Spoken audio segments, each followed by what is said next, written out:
all showing up for our Memorial Day Missing Man Table presentation. Could you all stand and follow JT in the Pledge of Allegiance?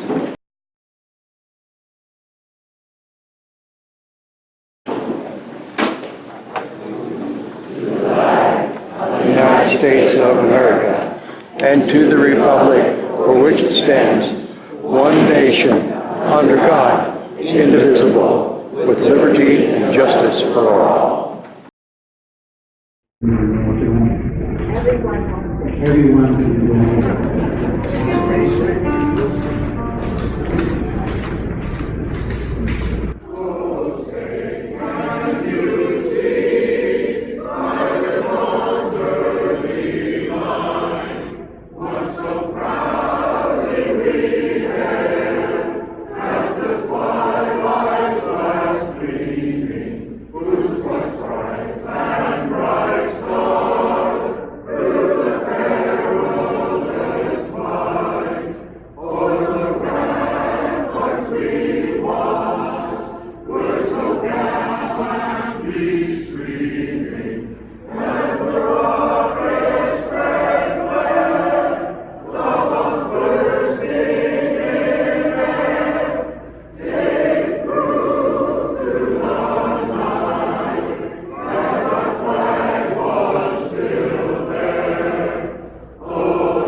Okay, I want to welcome everybody to the Veterans Club 2019 Memorial Day Missing Man Tables celebration or ceremony, and I want to thank you all for attending. I'm Jim Pacallo. I'm the president of the Veterans Club, and I would like to give a special thanks to our distinguished guests that will be speaking today. We have the honor of having General Robert, retired, Dale. We also have Master Sergeant, retired, Homer Marshall, World War II vet, Korean vet, Vietnam vet. I want to introduce, and she's new to our community, Patty McFidrich, also known as Patty Mac, and our resident Marine, JT, Julian Terry. Everybody knows him as JT. We're going to start the program with a poem by one of our guest speakers in the past, and it's They Flew Alone by Linda Pacallo. Good morning. For those of you who missed the Veterans Club meeting in March, we were honored to have fellow USO volunteer and friend of mine speak of his time in Vietnam as an A6 intruder pilot. His name is Bill Kretschmar, and he told me that every time there is a memorial event honoring Vietnam and veterans, he carries a list of his fellow Marines who never made it home in his pocket. Although I don't have Bill's list, it's in his pocket today. I have part of his story, a poem he wrote I'm honored to share with you today in remembrance of 30 U.S. Marine A6 intruder aviators whose names are etched on the Vietnam Memorial Wall. Never having returned from their missions over North Vietnam, the words attempt to relate the circumstances and conditions under which they served with devotion, courage, and sacrifice. They flew alone. They flew alone in the darkness of night. One intruder, two flyers, their time in the fight. From airfield south, Da Nang and Chu Lai, they turned north to the fairest of skies. Hugging the ground, flying so fast, aware the next moment could be their last. Flak filled the sky from gunners below, shells bursting in the air, a deadly light show. Those who survived those perilous nights would one day fly home to their loved ones' delight. Others were lost, not heard from again, leaving unanswered how, where, when. Have they been injured? Are they okay? Have they been captured? Now time to pray. All too often, unknown was their state, dead or alive. Who knew of their fate? On high with the angels, you're safe now, brave souls. God has your six, as his skies you patrol. Yes, they were alone on the darkest of nights. A few good men who fought the good fight.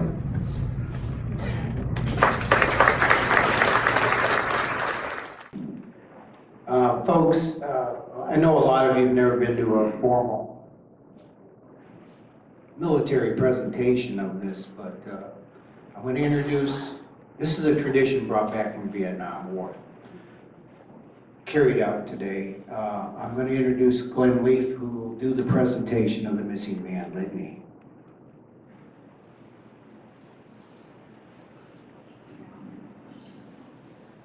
As you entered Piedmont Hall this morning, you may have noticed a small table in a place of honor. You may have also noticed a red rose, an inverted glass, a candle, salt, a lemon slice, the Bible.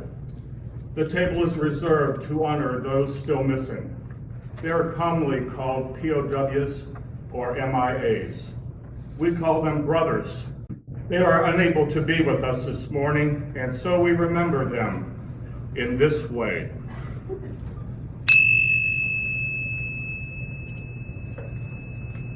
The table is round to show our everlasting concern for our missing men and women. Remember.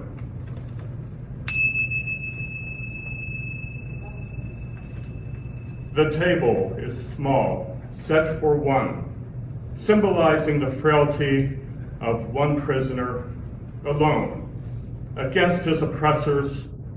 Remember.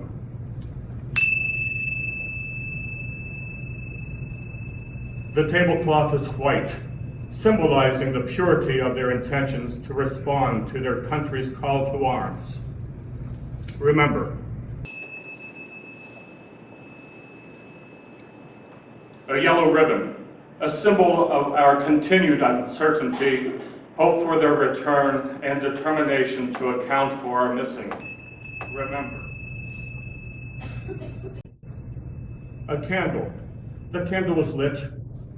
The light of hope which brings our lives and our hearts to illuminate their way home, away from their captors, into the open arms of the loved ones of a grateful nation. Remember.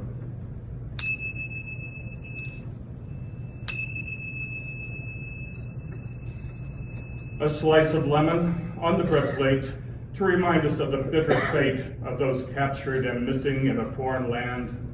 Remember.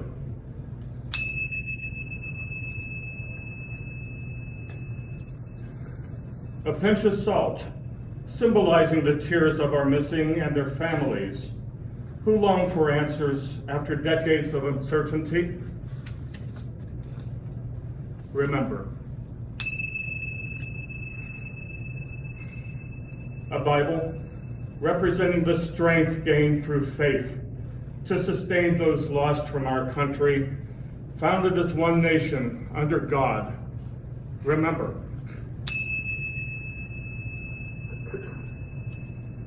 The glass is inverted. They cannot toast with us this morning. Remember.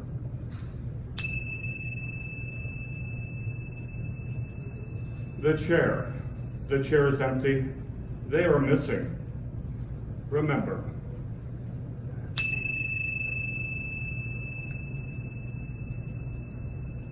Remember all of you who served with them and called them brothers, who depended upon their might and aid and relied upon them, for surely They have not forsaken you. Until the day they come home, remember and never forget their sacrifices.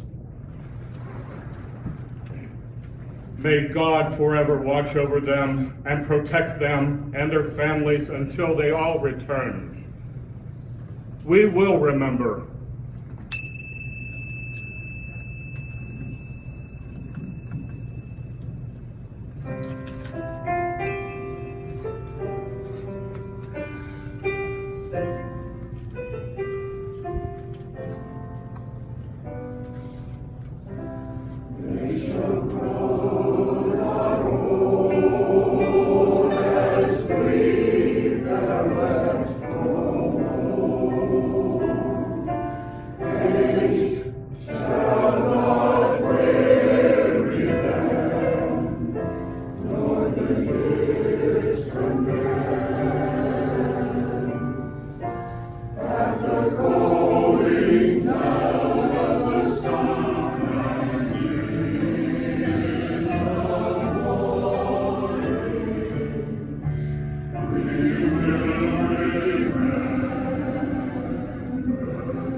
I'd like to present our keynote speaker, General Robert Ballard.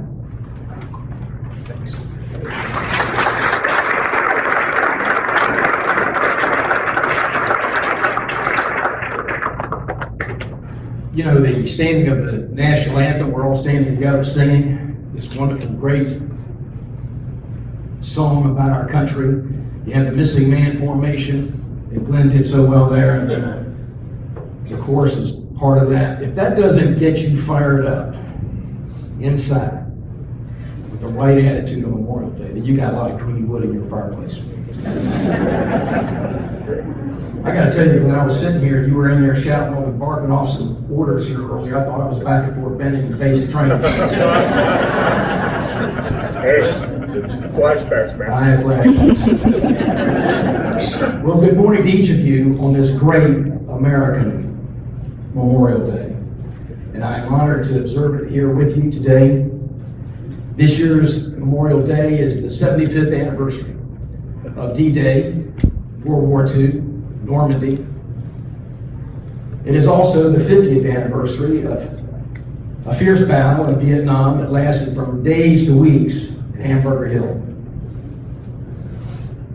President John F. Kennedy said during his tenure that a nation's greatness is not just measured by the men and women that it produces, but by the men and women that it honors. And his remark gets right to the very purpose of what we're all about here at Carolina Harbors today. You see, by gathering here at locations around the nation and here at Carolina Harbors, we underscore the greatness of our nation, but more importantly, we're underscoring the character of the people that we are as a community. Character of free people, honoring our fallen heroes on Memorial Day. On Memorial Day, we do three things, really. We remember. Millions gather, small parades around our country, our cemeteries, community halls, national cemeteries. On the National Mall last night, you watched on television a nation coming together honoring the men and women that have died for this country, sacrificed their lives. At locations across the water and overseas cemeteries are doing the same thing today. Americans are representing our nation in ceremonies and cemeteries and the Punch Bowl in Hawaii, Philippines, Tunisia, Italy, Germany, France. Americans who have given the full measure of devotion to country. There are a lot of veterans in this room today. There are a lot of family members of people who have passed on, giving their lives in defense of freedom. You know their names. You're remembering them today. You're reflecting upon them. Today is not Veterans Day. There's a lot of veterans in here, but they know it's not their day. Today is the day that they remember those that they knew who sacrificed all. Not just for nation, but for them as well, for their buddies. Think of the impact of over 1 million Americans since this country was founded that gave their life in defense of its nation. Think of the families, the parents, the loved ones, the children who grew up without a mom or dad, without a son or a daughter. Communities who lost tremendously talented people. Today we remember them. Secondly, on Memorial Day, we tell their stories. And I have already shared stories with the veterans in here already about people who didn't make it in their units. Today, after many years, they still remember. And they're telling their stories. They don't need to consecrate their honor, but they're keeping their memories alive. Because it means something to them. It's been meaningful to them. And today I will share briefly with you two gentlemen, one gentleman, one lady, that I served with that aren't here today. 19-year-old Sergeant Henry L. Brown from Natchez, Mississippi.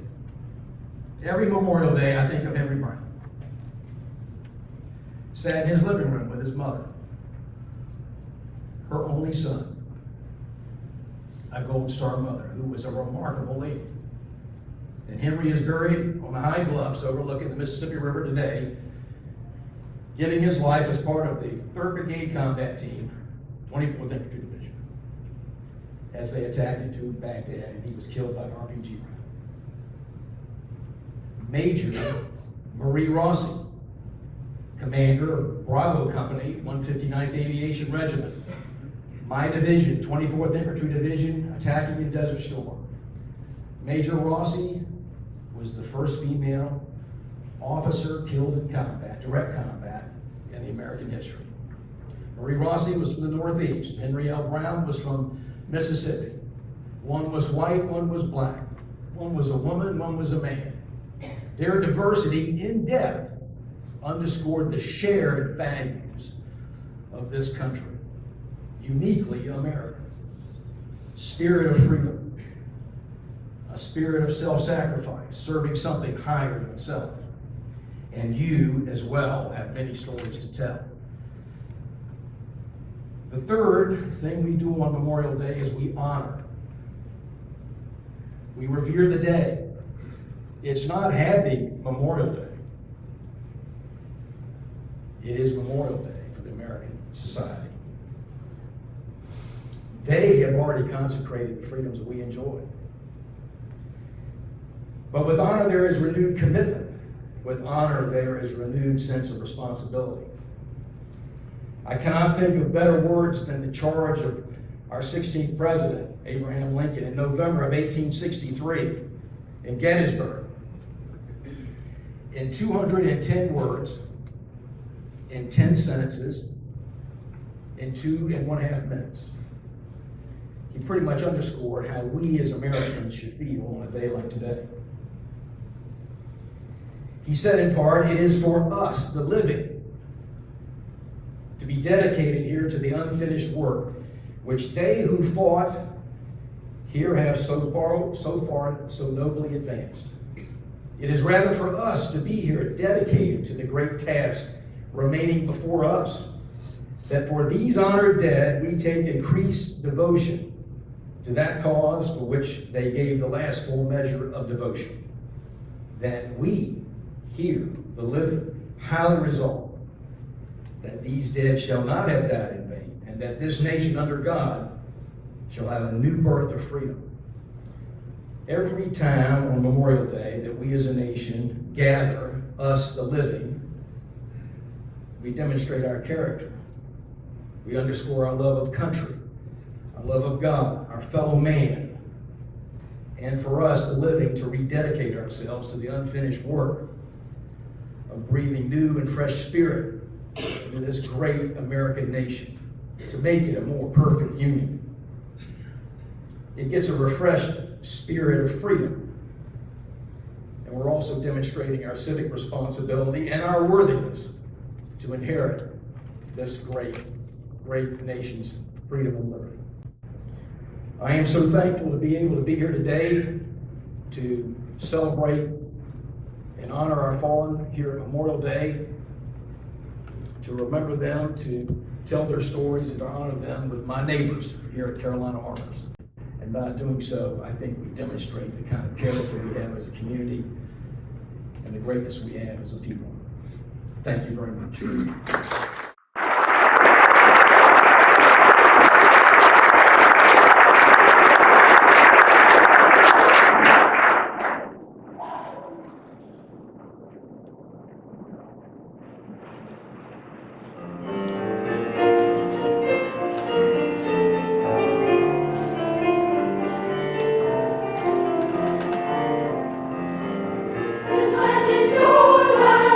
This land is my land. From California to the New York Island, from the redwood forest to the Gulf Stream waters. This land was made for you and me. This land is your land. This land is my land. From California to the New York Island, the redwood forest to the Gulf Stream waters. This land was made for you and me.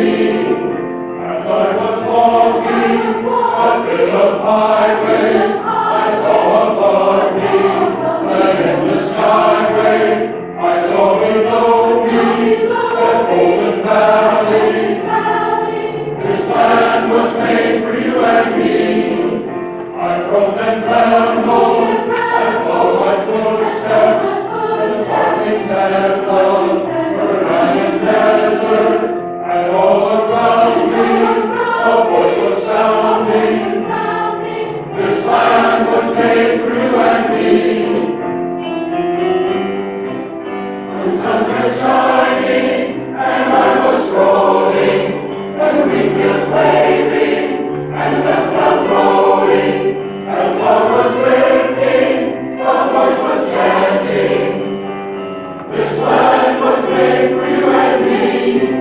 This land is yours and this land is my land. From California to the New York Island, from the redwood forest to the Gulf Stream waters. This land was made for you and me. This land was made for you and me. This land was made for you and me. Made for you and me.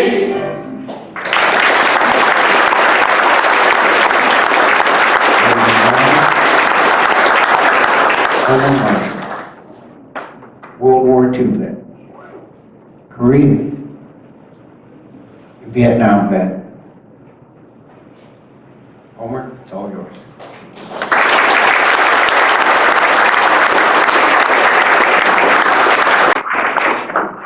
Thank you.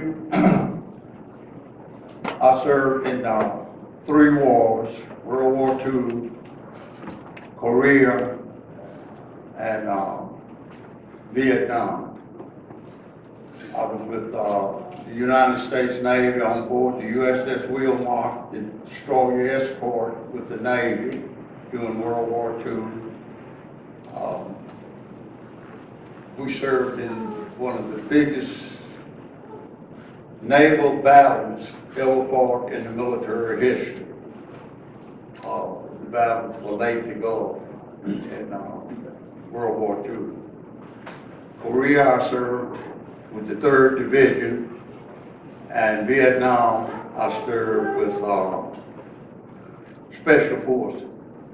I have a lot of friends that I knew well that gave their life for this country, this land, for you and me. I'm going to just try to talk about one of those men. His name was Kenneth Wilmarth. He was born in Wisconsin, grew up there, graduated from high school during the Depression. And he joined the cavalry, the U.S. Army, after high school, and rose to the rank of corporal. The officer said that he was intelligent and was conscientious. That was his remark that was in his Army record. He left the Army and served in the he left the Army and went to college and got a degree to teach, become a teacher, a certified teacher in Wisconsin. After a few years of teaching, he joined the Navy Reserves in honor and hope of being able to make a career out of the Navy. He was served there as an ensign. During, at the beginning of World War II in 1941, he was called, the Navy called him back to active duty. He went in as an ensign in the United States Navy, and he served there until the war began.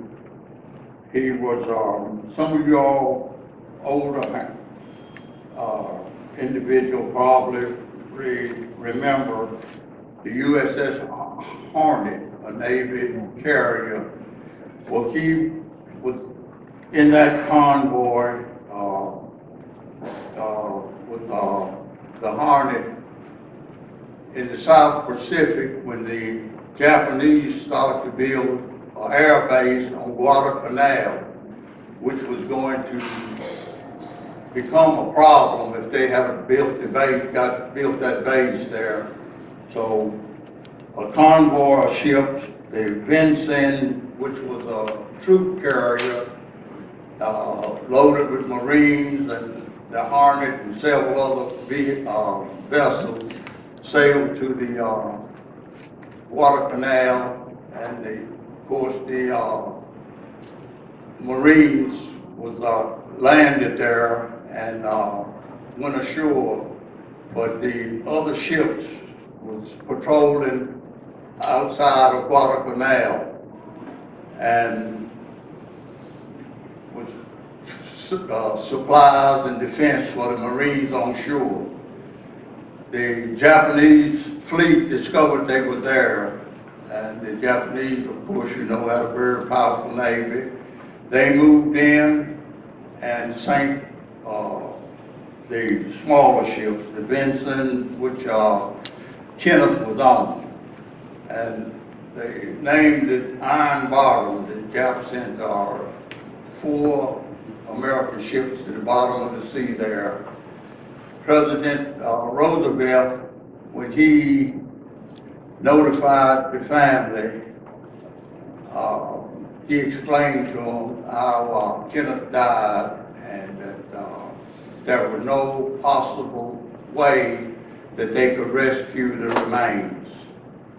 And he went on to say that Kenneth would find his place in line behind the other following comrades that had preceded him. He had praised his service. He did a wonderful job. Later on during the war, a ship, USS Wilmar, was named after him. That was the ship that I served on in World War II.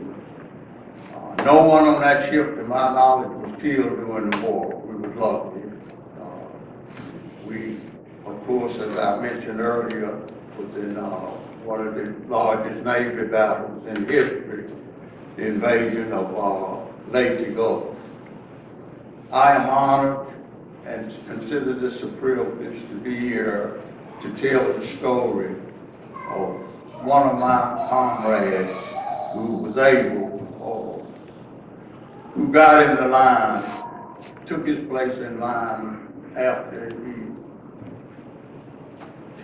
his death.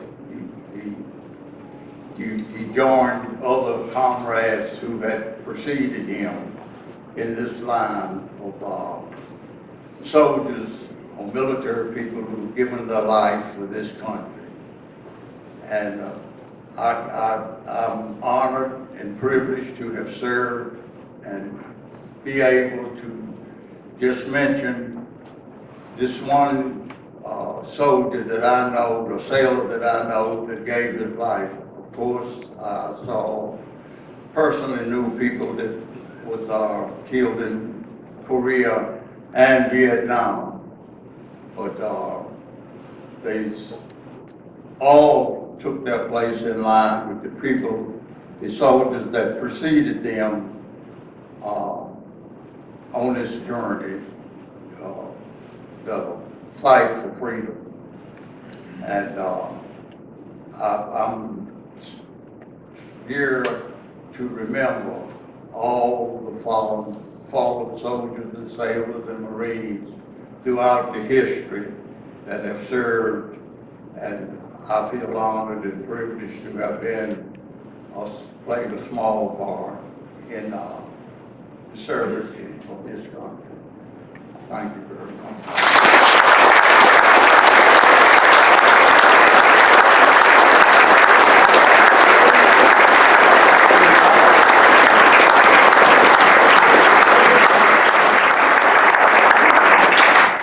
I'm actually on my last week of active duty, and I officially retire on Friday.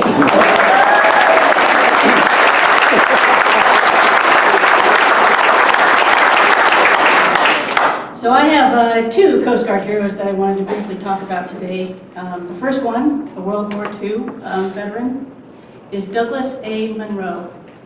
Douglas Monroe volunteered after England declared war.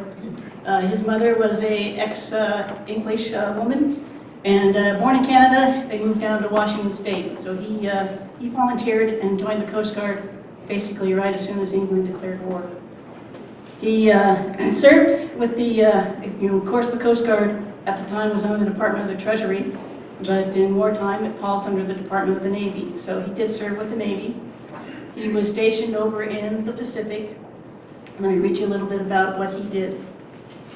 This was during the second battle, and I'll get this name horribly wrong, but Mantanacao it's Guadalcanal. On September 27th, the United States Marine Corps Lieutenant Colonel Chesty Puller ordered 3 companies of Marines to attack the flank of Japanese positions on the west side of the Mantanacao River. Douglas Monroe was placed in charge of 2 landing craft tanks and 8 Higgins boats tasked with transporting the Marines to their landing points. Preceded by a beach clearing shore-to-shore bombardment from the destroyer, the USS Monson, the amphibious force successfully landed and began moving inland towards their objective. In the meantime, Douglas Monroe withdrew his boats to Lunga Point as ordered, carrying with him injured sailors and Marines, among them Navy coxswain Samuel B. Roberts, who had been mortally wounded while using his landing craft to draw Japanese fire from the Marines. Contact between Lieutenant Colonel Puller, overseeing the operation from aboard the Monson, and the Marines was cut after Monson was forced to break away to defend the cargo ship, the USS Alhena, which had come under threat from a Japanese air squadron. By the time the Monson was able to return, 2 hours had passed. A portion of the Marine landing force was spotted on a hillside by Monson's watchstanders, encircled by Japanese troops, and taking incoming mortar rounds. With the Marines in danger of being overrun, the Monson opened fire on the Japanese positions with her 5-inch guns, managing to clear a narrow corridor to the beach. Using Monson's signal lamp, Polar ordered the Marines to fight their way to the shore. At Lunga Point, the landing craft were instructed to return and extract the besieged Marines. The commander asked Douglas Munro and his partner, Evans, if they would take charge of the mission, to which Munro answered, "Hell yes." As Munro's boats approached the recovery points, they came under heavy fire from Japanese forces who had occupied a ridge abandoned by the Marines. Munro used a .30 caliber machine gun aboard his landing craft to direct suppressing fire against the Japanese positions as the other boats recovered the American forces. With Japanese troops moving against the beach, Munro piloted his boat to shore to act as a shield. Through the initial extraction was successful, one of the LCTs became grounded on a sandbar. Munro directed the other LCT to help extricate the grounded vessel as he maneuvered his own boat to shield the Marines from Japanese fire from the shore. Munro was struck by incoming Japanese rounds and lost consciousness. Ultimately, they freed the boats and resumed the withdrawal. When they were out of range of the Japanese forces, Munro briefly regained consciousness before succumbing to his wounds. According to his partner Evans, his dying words were, "Did we get them off?" So let me read you his award. Sorry.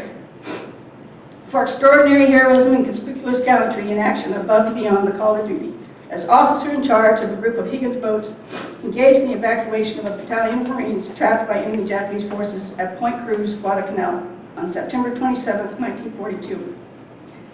After taking preliminary plans for the evacuation of nearly 500 beleaguered Marines, Munro, under constant risk of his life, daringly led 5 of his small craft toward the shore. As he closed on the beach, he signaled the others to land, and then in order to draw the enemy's fire and protect the heavily loaded boats, valiantly placed his craft with its 2 small guns as a shield between the beachhead and the Japanese. When the perilous task of evacuation was nearly completed, Munro was killed by enemy fire, but his crew, 2 of whom were wounded, carried on until the last boat had landed and cleared the beach. By his outstanding leadership, expert planning, and dauntless devotion to duty, he and his courageous comrades undoubtedly saved the lives of many who otherwise would have perished. He gallantly gave up his life in defense of his country. Douglas Munro is the only Coast Guard to win the Medal of Honor.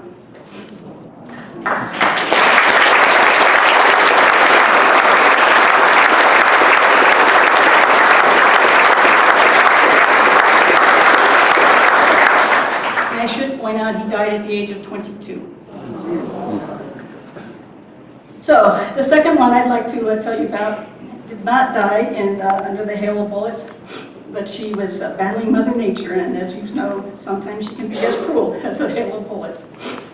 Lieutenant Colleen Kane, a Coast Guard reservist, became the service's first female helicopter pilot, actually second female helicopter pilot in 1979.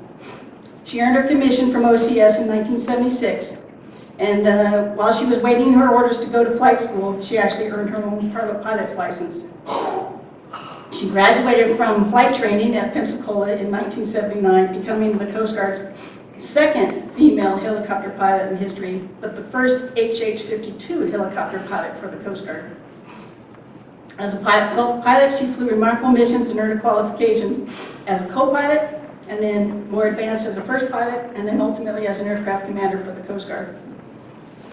Just after a year of earning her wings, she flew a rescue mission to save a 3-year-old boy who had slipped into the water during a fishing trip with his grandfather, and she received an achievement medal for her response to the rescue. In January of 1982, she was launched with her crew to respond to a distress call from a boat named the Pan Am, which was a 74-foot fishing boat that was taking on water off of Maui and was in danger of sinking with 7 people on board. It was 4 a.m. in the morning when the helicopter lifted off from Air Station Barbers Point in Hawaii in torrential rains and heavy winds. By 5:15 in the morning, the Coast Guard had lost radio contact with the crew. Almost 9 hours later, another helicopter discovered the helicopter's wreckage on a steep mountain in the Molokai Waialua Valley. All 4 of the crew members were killed. in the effort to save other people's lives. So I recognize those two Coast Guard heroes today. Thank you.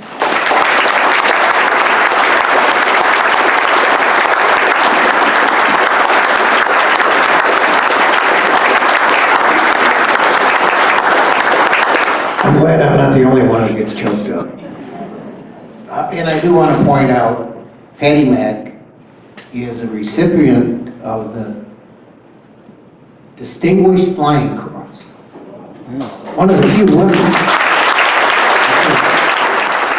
Now I'd like to introduce Colonel, Lieutenant Colonel, I keep promoting him, to Jeffrey Greenhut.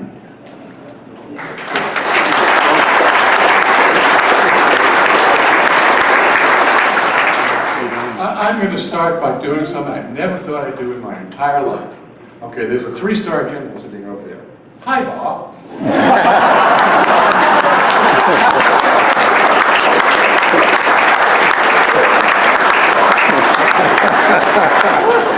That's hilarious. 40 years ago, during my graduate studies, I had a professor give me the hardest task I've ever had. I had to tell him who I was, but use only 3 words. I want you to think about that.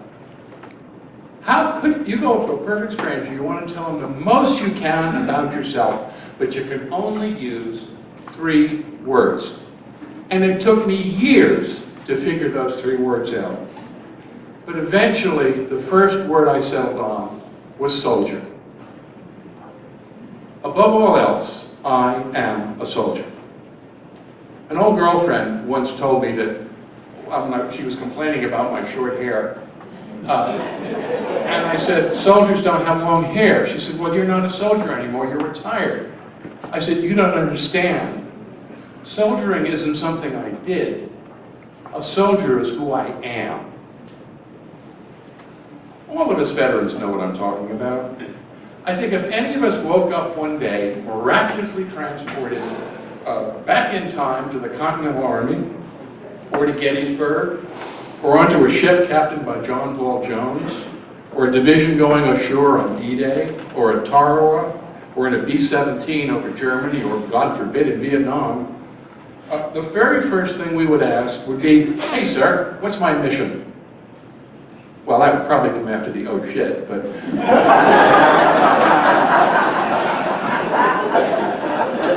And that is what separates us from the great mass of the rest of America. No one has to tell us what duty means, what honor means, what country means. It's in our very bones. We are here today on Memorial Day to remember all those who served in war and peace, at home or abroad. I remember particularly my fellow graduates of the Infantry Officer Basic Course at Fort Benning in July of 1964, whose names are on that black, bleak wall in Washington, D.C. If I had to pick the single thing the Army taught me, it was that we were all Americans. I grew up in an insular New York Jewish community, and all my classmates were pretty much the children of well-off Jewish businessmen and professionals, and then suddenly I was in the Army, surrounded by people of different colors, different religions, different classes, different educations, and yet somehow we made it work. We are all old now, old soldiers, old airmen, old sailors, old coasties, old Marines. But in our hearts we stand tall, forever young, carrying the tools of our trade, be it a rifle or a wrench, surrounded by absent friends from our wars, from the wars that came before us and those that came after. This day is to remember them, to remind ourselves that freedom is not free, that as Jefferson said so succinctly, the tree of liberty must be refreshed from time to time with the blood of patriots. So ladies and gentlemen, let me close with a very short prayer. God bless America and everyone who has worn its uniform.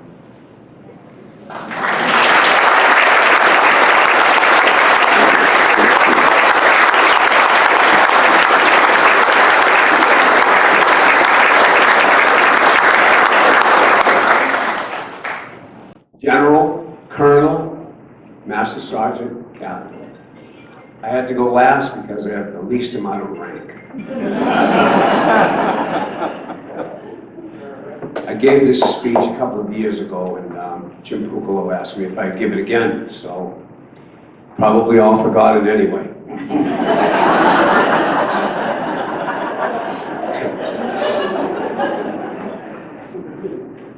The next U.S. war will involve only 4 people. There'll be 2 from each side, only 2. And of course, we will be victorious. Sounds like a good idea, doesn't it? Only 2. There's a catch, though. You have to be one of the 2. And by the way, you'll most likely be killed. How does it sound now? The incredibly brave souls we honor today knew the consequences, served, and they did die.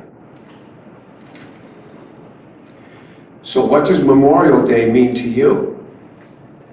What do you think about on this solemn day? We all have some connection to the fallen. The War on Terror, our longest war. Korea, the forgotten war. World War II, a very good war. And Vietnam, my war, our war. The very bad war. Today we may think of people we knew, friends from school or boys from our hometowns. I come from Quincy, Massachusetts. We lost dozens of boys in the steamy jungles of Vietnam. All pierced by what I call modern day arrows. We praise them. We marvel at their bravery.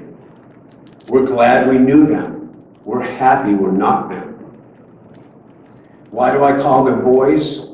We've always heard, I went to war, a boy, and came back a man. Does that mean when we send young girls to Afghanistan and Iraq, that they come back women? I don't think so. War, especially combat, robs you of your youth. Every Memorial Day, I am visited, whether I want them or not, by some of the 130 boys from my small infantry company, Alpha 17, all pierced. From entrance to exit, in 1/1000th of a second, took them from the magnificent light of life to the dark forever. Or glory, if you're a believer. So who were these modern day Spartans? Well, they were Mouseketeers, who traded in their mouse ears for a camouflaged helmet. With a commitment to task, a warrior's ethos, a weapon of iron and wood in one hand, and the eagle globe and the anchor clinched in the other, and a fury only known to the few the proud as they charge into the inferno. The fierce ones, the ones most feared by the powerful North Vietnamese army soldiers, who called them Tie Quan Luc Chien, the United States Marine Corps. I speak for them, the ones I once walked next to. Frank Massamateo, Cross, Vickers, Shagavat, Metzer, and little Babe Pinoli, a real brave, a Navajo Indian. He knew a lot about arrows. I bear witness for them. You know, they were all teenagers. This is most important. What did they die for? It better be noble, and it better be righteous, and it damn well better be worth it. Or they're just names chiseled on a black granite wall with no reflection. On Citations for Bravery, it always says they died gallantly for their country. I don't believe that. They died because the country sent them. And they wore the uniform of our great armed forces while they marched into a terrible, horrible tornado that twisted them into eternity. In his song, Goodnight Saigon, Billy Joel poetically sings, "Who was wrong and who was right? It didn't matter in the thick of the fight. We said we'd all go down together, that we would all go down together." So, my friends, it's profoundly sad, but quite simple. They gallantly died for each other. They died desperately trying to save each other.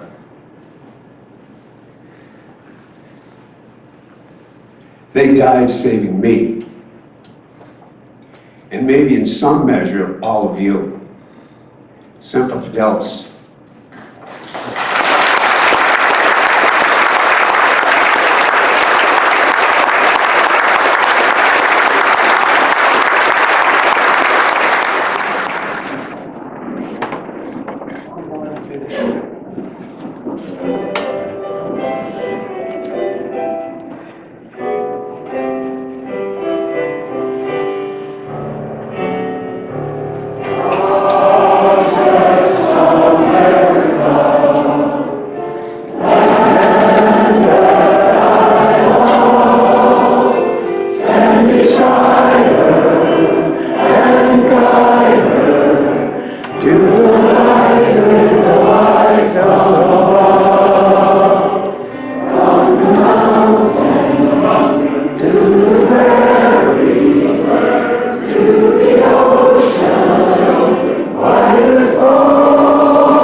Jim. I'd like to remember every veteran who's in attendance this morning. If you served in any of the U.S. military, please stand and be recognized.